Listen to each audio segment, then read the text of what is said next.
કેન્દ્રીય કૃષિ મંત્રી શ્રી શિવરાજસિંહ ચૌહાણના નેતૃત્વમાં 29 મેથી દેશવ્યાપી વિકસિત કૃષિ સંકલ્પ અભિયાન શરૂ કરવામાં આવશે.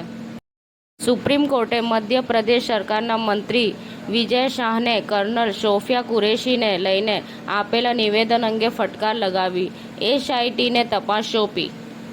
ગૃહ રાજ્યમંત્રી શ્રી હર્ષ સંઘવીએ અમદાવાદમાં માધુપુરા પોલીસ લાઇન તેમજ ઈસનપુર અને દાણીલીમડા પોલીસ લાઇનના સમર કેમ્પની મુલાકાત લીધી હતી.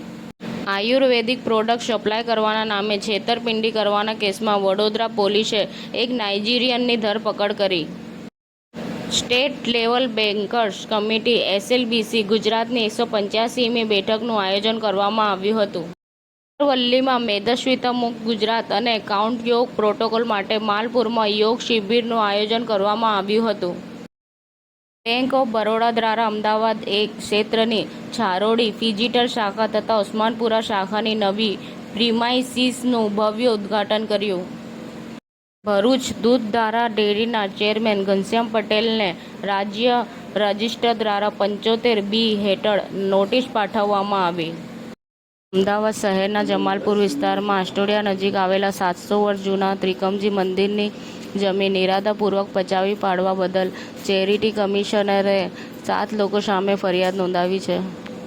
આસવાડી ખાતે અશ્વિન નદીના પટમાં આવેલા હજરત ચાંદ શાહ વલી સરકારની દરગાહનો સંદલ શરીફ અને ઉર્સ શરીફ ઉજવવામાં આવ્યો હતો.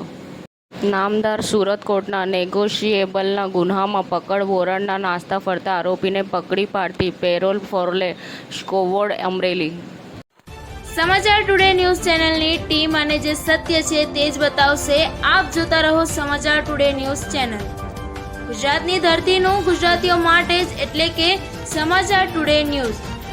અમારી સમાચાર ટુડે ન્યૂઝ ચેનલને લાઈક કરો, શેર કરો અને સબસ્ક્રાઇબ કરો અને જોડાયા રહો સમાચાર ટુડે ન્યૂઝ ચેનલ સાથે. મળશે દરરોજ ઇનામ જીતવાની તક. અમારા સભ્ય બનો, જોડાઓ અમારી સાથે.